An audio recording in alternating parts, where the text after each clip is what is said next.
Last class में हम क्या कर रहे थे, metal and non metal study कर रहे थे। तो मेटल की हमने फिजिकल स्टेट पढ़ी थी और क्या है नॉन मेटल्स की भी हमने क्या की थी, फिजिकल प्रॉपर्टी स्टडी की थी। तो उनमें कुछ एक दो पॉइंट लेफ्ट थे, तो उनको हम पहले उन्हीं को करते हैं। तो फर्स्ट पॉइंट यहाँ पे क्या देखते हैं कि हमने बोला था जो आपकी मेटल्स होती है वो क्या होती है, हार्ड होती है, उनका जो मेल्टिंग पॉइंट होगा वो क्या होता है, हाई होता है। बट आपके पास एक्सेप्शनल केस कुछ ऐसे हैं कि कुछ ऐसी मेटल होती हैं जिनका क्या होता है, मेल्टिंग पॉइंट बहुत ही कम होता है। तो आप लिख सकते हो, जैसे ये क्वेश्चन इसलिए करवाए जा रहे हैं क्योंकि कुछ क्वेश्चन आपके पेपर में डायरेक्ट आएंगे। तो जैसे आपके सीजियम और गैलियम,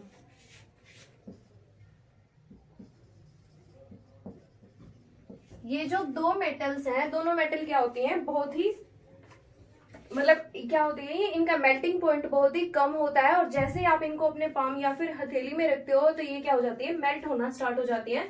तो सीजियम और gallium have low melting point.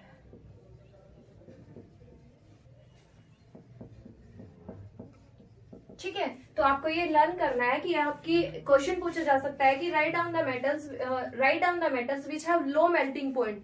तो कौन सी मेटल होंगे आपकी, सीजियम और गैलियम। तो दोनों की दोनों मेटल क्या होती है, जिनका मेल्टिंग पॉइंट बहुत ही कम होता है। सेकेंड थिंग ये हो सकती है कि जो आपकी एल्कली मेटल्स होती हैं,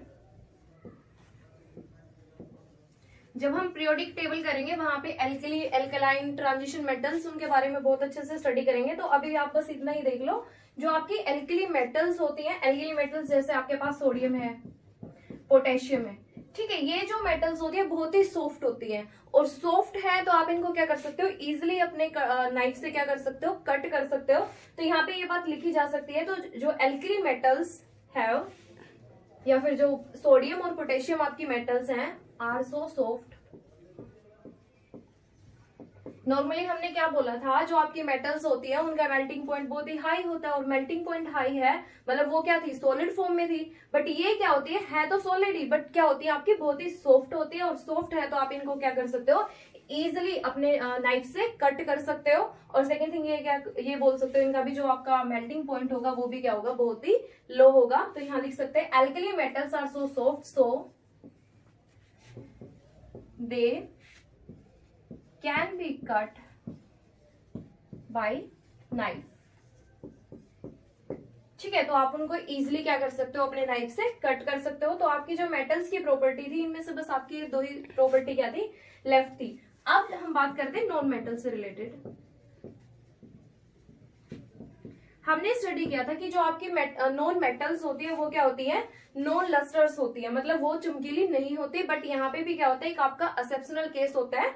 आपसे पूछा जा सकता है write down a non metal which is lustrous, मतलब जो क्या है, चमकीली होती है। तो आप बोल सकते हो जो आपकी आयोडीन मेटल होती है, आयोडीन क्या होती है, नॉन मेटल है और क्या है, लस्टर्स है। तो आप बोल सकते हो iodine is a non metal which is lustrous। तो ये क्वेश्चन भी आपसे यहां से पूछा जा सकता है। थर्ड आपका एक पॉइंट और रहता था, जो आपकी कार्बन है। कार्बन क्या होती है, non metal.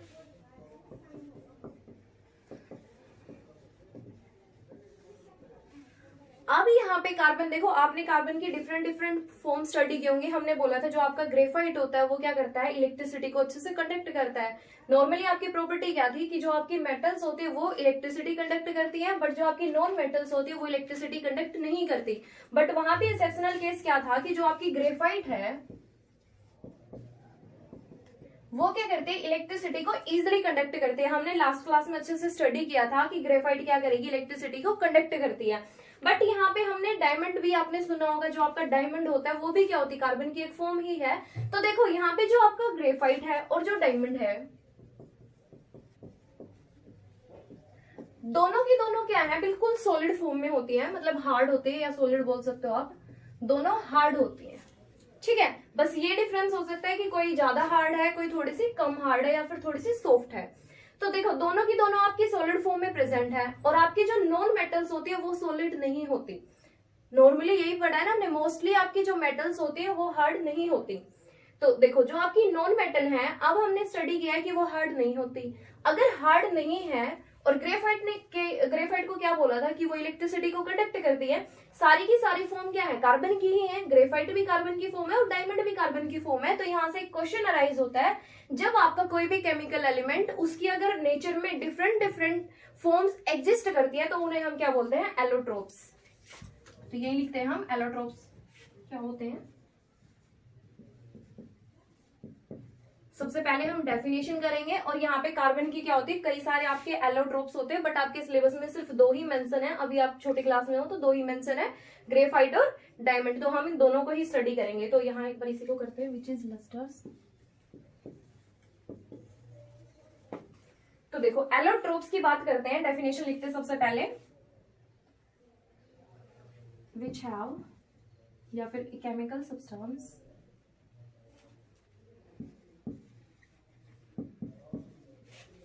chemical element that exist in different forms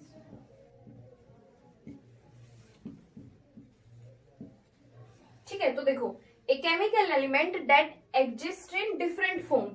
तो देखो यहाँ जो आपका कार्बन है ये क्या है, आपका कोई केमिकल एलिमेंट ही है, और ये क्या कर रहा है, ग्रेफाइट और डायमंड, या फिर आपने चारकोल का भी नाम सुना होगा, वो भी क्या होता है, कार्बन का ही एलोट्रोप है। तो देखो दोनों की दोनों क्या है, अलग अलग फॉर्म में क्या है आपके पास प्रेजेंट है ना। बट यहाँ पे एक चीज और याद रखने लायक है, वो क्या है कि इनकी जो फिजिकल स्टेट होगी वो क्या होनी चाहिए, सेम होनी चाहिए। तो बोलोगे chemical element that exist in different forms with same physical state, same physical state, तो वही क्या होते हैं, आपके एलोट्रोप्स होते हैं। तो यहां से डेफिनेशन आपसे पूछ सकता है कि आपके एलोट्रोप्स क्या होते हैं, तो आप क्या बोलोगे, a chemical element that exist in different forms with same physical state. तो देखो यहाँ पे आपसे एक आपका कार्बन होता है, ये नॉन मेटल है, ठीक है। साथ में आपका फोस्फोरस भी हो सकता है, जिसको हम पी से डिनोट करते हैं। तो फोस्फोरस के भी कई सारे आपके एलोट्रोप्स होते हैं। अभी आपके सिलेबस में नहीं है, उसको लेफ्ट करते हैं। बस आपके सिलेबस में क्या है, कार्बन है, तो हम कार्बन को ही स्टडी करेंगे। तो कार्बन की क्या है, डिफरेंट डिफरेंट फॉर्म में एग्जिस्ट करता है। तो यहाँ पे आप बोल सकते हो कि कार्बन के एलोट्रोप क्या है, ग्रेफाइट भी आपका एलोट्रोप है और डायमंड भी आपका क्या है, कार्बन का एलोट्रोप है। तो यहाँ से ग्रेफाइट की हमने एक प्रॉपर्टी पढ़ी थी, ये क्या करते हैं, इलेक्ट्रिसिटी को कंडक्ट करते हैं। और डायमंड के कंपेयर में ये ग्रेफाइट क्या होता है, आपका सॉफ्ट होता है। यही करते हैं हम इसको एक बार।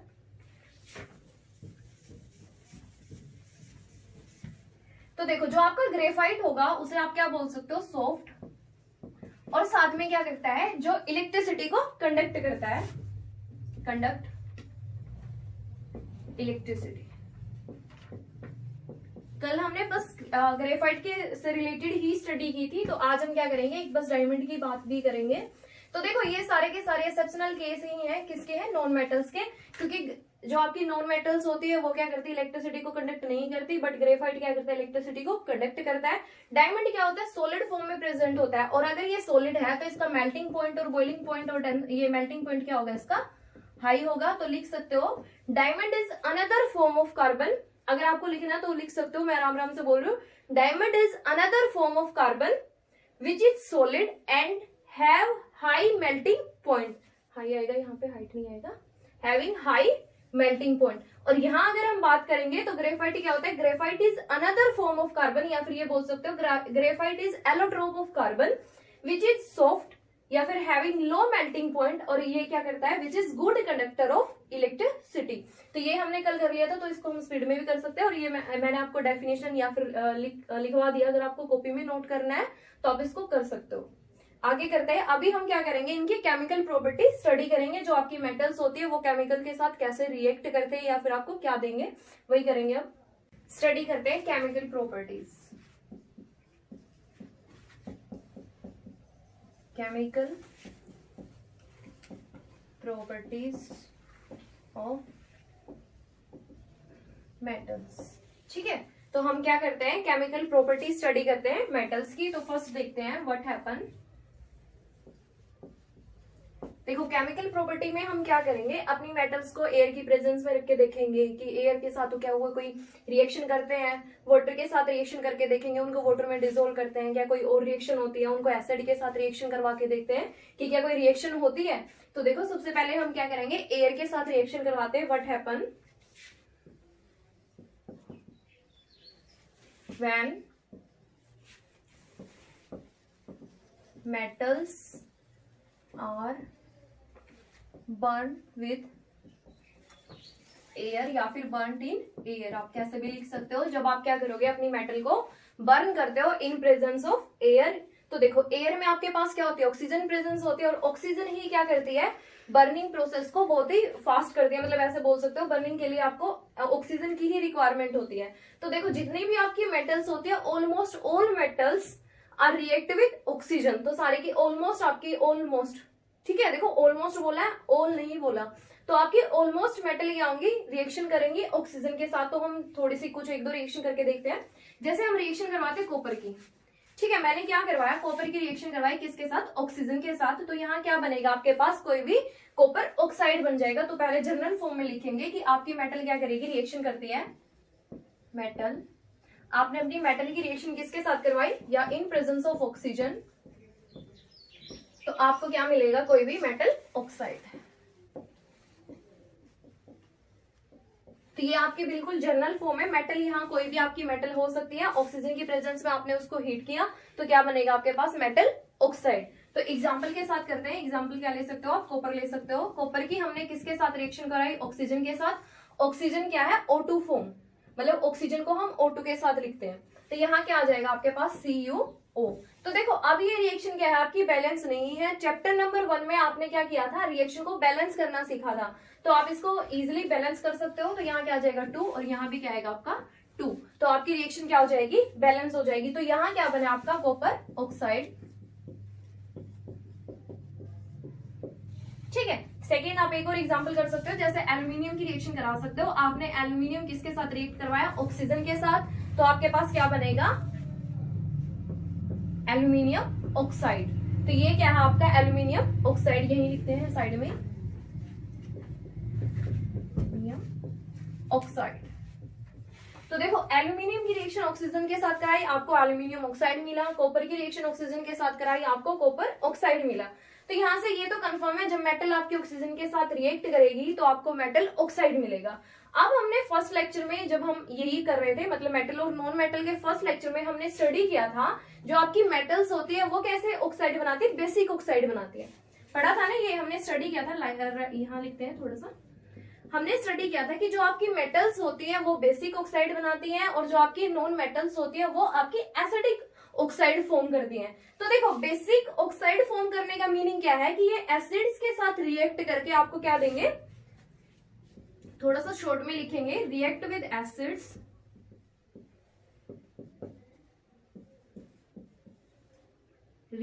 एसिड्स टू प्रोड्यूस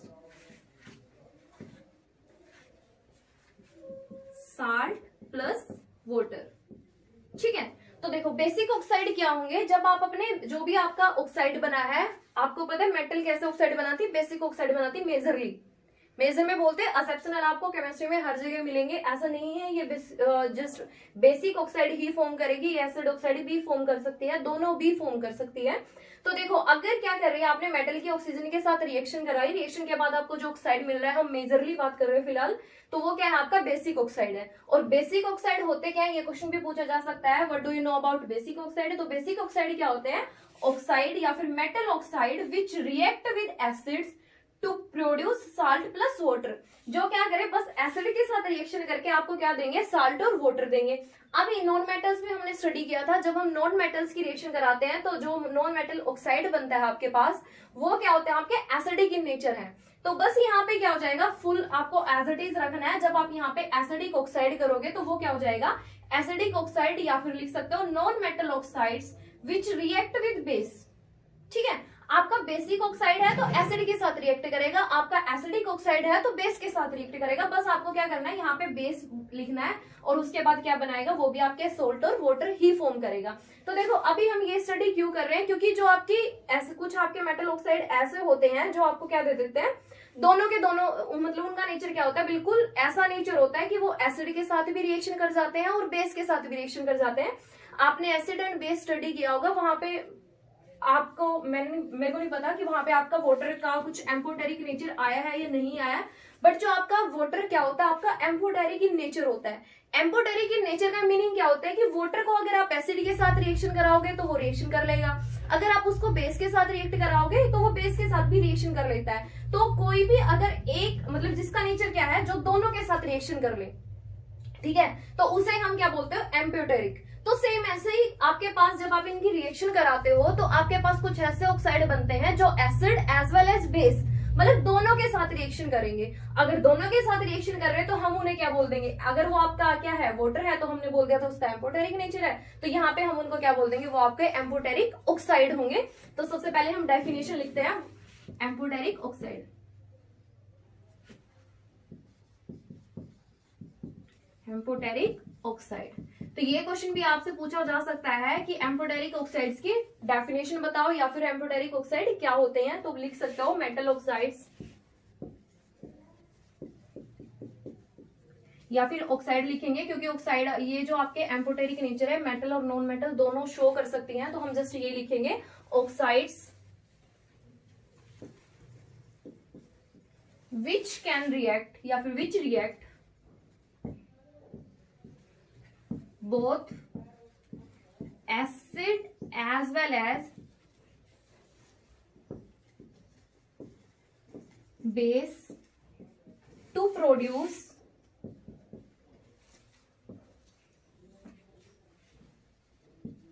क्या प्रोड्यूस करेंगे, आपके साल्ट और water, to produce salts and water.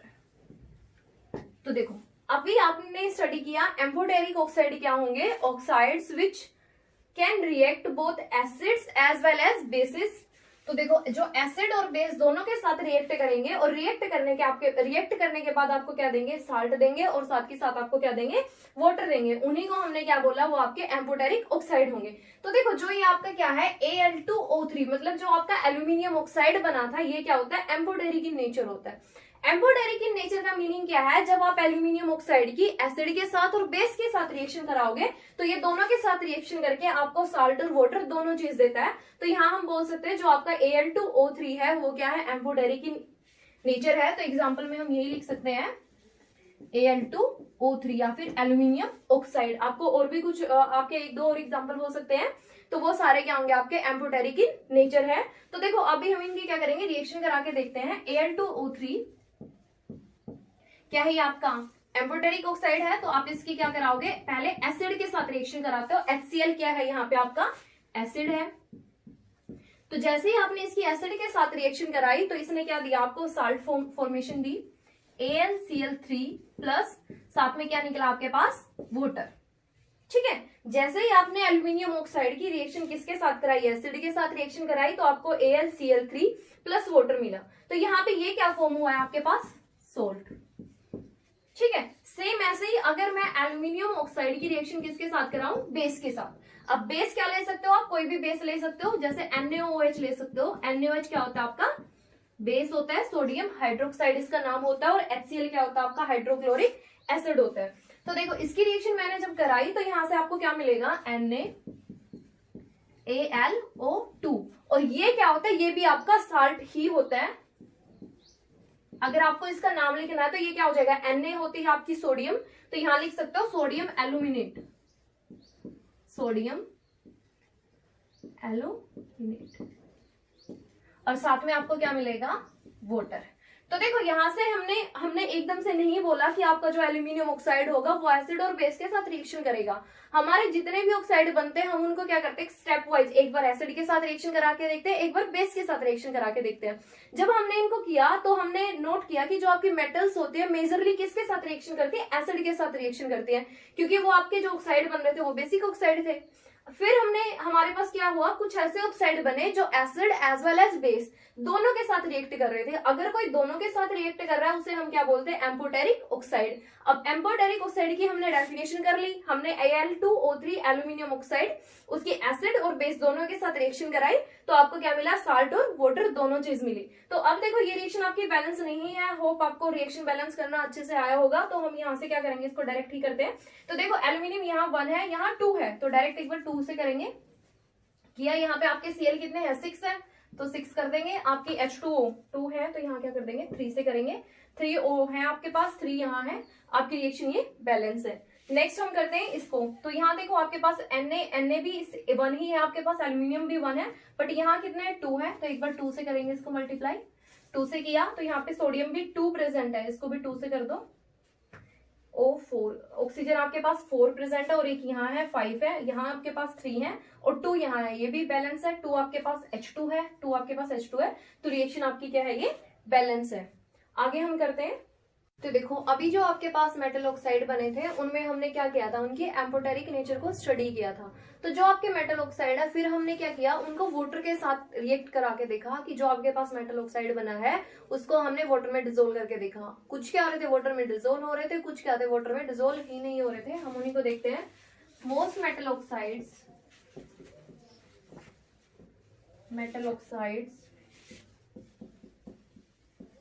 are insoluble in water,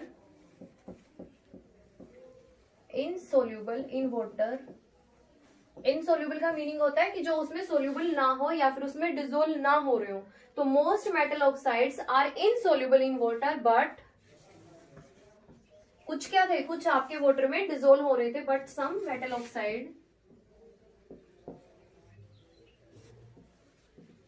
oxides are soluble in water. तो कुछ क्या थे, आपके वाटर में सोल्यूबल हो रहे थे, और वाटर में सोल्यूबल होने के बाद वो क्या कर रहे थे, एल्कलीज की फॉर्मेशन कर रहे थे। तो हम लिख सकते हैं some metal oxides are soluble in water to form alkalis. जब हम पीरियोडिक प्रॉपर्टी स्टडी करेंगे तो वहां हम देखते हैं एल्कली, एल्कलाइन और ऐसे ऐसे देखते हैं कि ऐसी कौन सी मेटल है जो एल्कली होती हैं, एल्कलाइन होती हैं या फिर ट्रांजिशन होती हैं। तो यहाँ पे एल्कलीज का मीनिंग क्या है, जो आपके क्या होते हैं, बेस ही होते हैं। ये एक टाइप से जो आपके बेस है उन्हीं को हम क्या बोलते हैं, एल्कलीज बोलते हैं। तो एल्कली बोलते हैं, बहुत सारे बनेंगे तो एल्कलीज बोलेंगे। तो देखो most metal oxide are insoluble in water, तो कुछ क्या होंगे वाटर में इनसोल्यूबल है, कुछ क्या हो रहे वाटर में सोल्यूबल है। सोल्यूबल होने के बाद वो आपका एल्कलीज की फॉर्मेशन दे रहे थे। तो हम एग्जांपल ले सकते हैं, जैसे आपके पास क्या है, सोडियम ऑक्साइड है, ठीक है, ये क्या है आपका सोडियम ऑक्साइड। जैसे ही हमने सोडियम ऑक्साइड को क्या किया, वाटर में डाला, वाटर में डालने के बाद क्या हो रहा था, वो वाटर में सोल्यूबल हो रहा था, और सोल्यूबल होने के बाद आपको क्या दे रहा था, एल्कलीज की फॉर्मेशन दे रहा था। तो यहां से आपके पास क्या बनेगा, NaOH, और ये क्या है आपका सोडियम हाइड्रोक्साइड,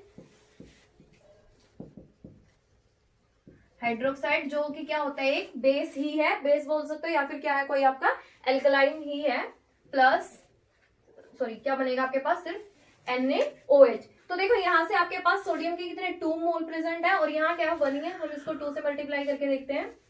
2 ऑक्सीजन क्या है, यहाँ पे आपके पास 3 प्रेजेंट है, तो हम क्या करेंगे, इसको भी बैलेंस करते हैं। अगर हम इसको करते हैं 2 से 2 4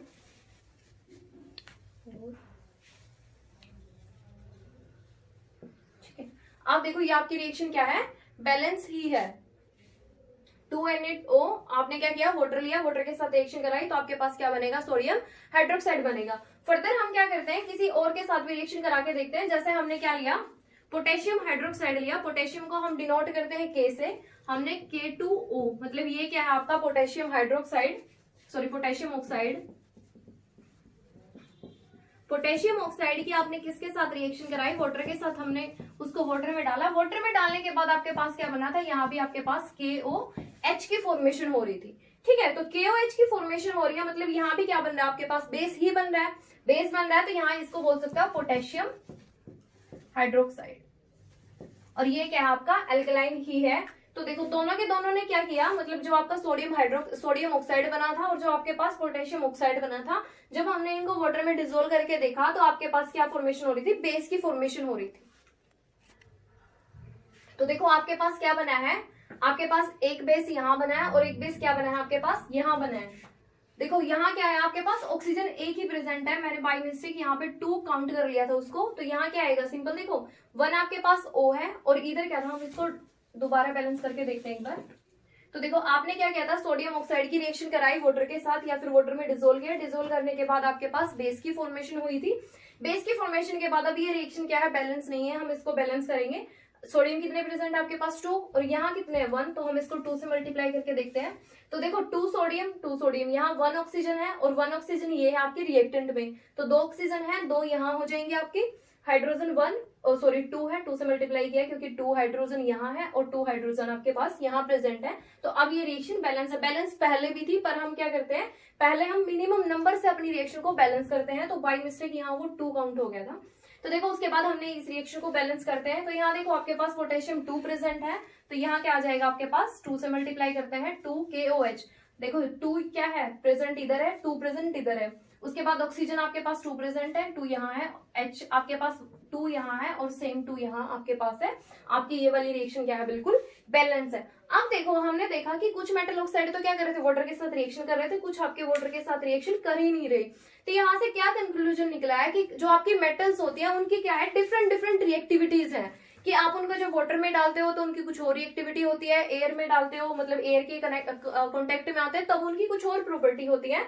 तो हम नेक्स्ट लेक्चर में क्या करेंगे, जब भी वहां पे क्या होता है कि एक आपकी सोडियम जो मेटल होती है बहुत ही रिएक्टिव होती है, सोडियम और पोटेशियम दोनों की दोनों मेटल बहुत ही रिएक्टिव है। जैसे ही आप उनको क्या करोगे, सिंपल ओपनली रखते हो तो वो क्या कर जाती है, फायर को कैच कर जाती है। इसी वजह से आप इनको क्या करते हो, ऑयल में क्या करते हो, ऑयल में कवर करके रखते हो, मतलब ऑयल में मर्ज क्या करते हो, उनको डाल के रखते हो, ठीक है। तो आप उनको ऑयल में इमर्स करते हो। इमर्स करने का मीनिंग क्या है कि फिर वो क्या करेंगे, रिएक्ट नहीं कर पाती ओपनली या फिर एयर के साथ कांटेक्ट नहीं कर पाती। सेकंड हम क्या करेंगे कि जो आपके कुछ मेटल ऑक्साइड्स होते हैं या फिर कुछ आपकी जो मेटल्स होती हैं वो क्या कर जाती है, जैसे आपके पास मेटल रखी है, एयर के कांटेक्ट में आके क्या कर जाती है, वो भी फर्दर उनका ऑक्सीडेशन हो जाता है। तो हम उनके ऊपर क्या करते हैं, जो आपके पास मेटल है, मेटल के सरफेस के ऊपर एक ऑक्साइड की लेयर चढ़ा देते हैं, मतलब एक थिन लेयर कर देते हैं। जैसे आप कोरोजन स्टडी करते हो, आपका जो आयरन होता है या फिर जो लोहा होता है उसके ऊपर जंग लग जाती है, हम उससे बचाने के लिए उसको क्या करते हैं, उसके ऊपर पेंट कर देते हैं, करते हैं ना पेंट। तो सेम ऐसे ही आप क्या करोगे कि कुछ आपकी जो मेटल्स होती है उनका फर्दर ऑक्सीडेशन रोकने के लिए, ऑक्सीडेशन को फर्दर की आपकी जो मेटल ऑक्साइड बना है उसका आगे ऑक्सीडेशन ना हो, उसके लिए आप क्या करोगे, अपने मेटल के ऊपर थिन लेयर क्या कर दोगे, उसके ऊपर ऑक्साइड की चढ़ा दोगे या फिर कवर कर दोगे। कवर करने के बाद वहां से क्या हो जाएगा, उसका फर्दर ऑक्सीडेशन नहीं होगा। पर जो आपकी गोल्ड और सिल्वर की बात करते हैं हम, देखो जो गोल्ड और सिल्वर आपने घर में देखा भी है, सिल्वर को किससे शो करते हैं, Ag से, और गोल्ड क्या होता है आपका Au। तो देखो ये दोनों की दोनों मेटल कैसी होती है, अगर आप इनको देखो, कोई भी अगर गोल्ड को डाले रखता है, जैसे मैंने गोल्ड अभी डाल रखा है, ठीक है, तो ये भी क्या है, एक आपकी मेटल ही है। आप अब देखो ये सारा टाइम एयर वाटर सबके कांटेक्ट में रहती है, तो देखो इसके कुछ भी कोई भी प्रॉपर्टीज की चेंज नहीं हुई है। अगर कोई भी प्रॉपर्टी चेंज नहीं हुई है तो हम बोल सकते हैं ये क्या है, अनरिएक्टिव है। किसके साथ, एयर के साथ और वाटर के साथ। तो हम यहाँ जैसे सेम आप अगर आपने सिल्वर आपने कभी जनरल लाइफ में स्टडी किया है कि सिल्वर अगर आपके पास है वो भी एयर के कांटेक्ट में आके रिएक्शन नहीं शो करती, तो ये क्वेश्चन पूछा जा सकता है कि जो आपकी सिल्वर होती है और जो गोल्ड होती है क्या वो एयर के साथ रिएक्शन शो करती है, नहीं करती। तो हम यहाँ लिख सकते हैं some metals like silver gold do not react, यहाँ कॉपर भी कर सकते हो आप, do not react with air. आगे हम जब ऑक्सीजन वाटर के साथ करेंगे तो ये वाटर के साथ भी रिएक्शन नहीं करते, क्योंकि ये तो हम अपने घर पे ही भी एक्सपीरियंस करते हैं।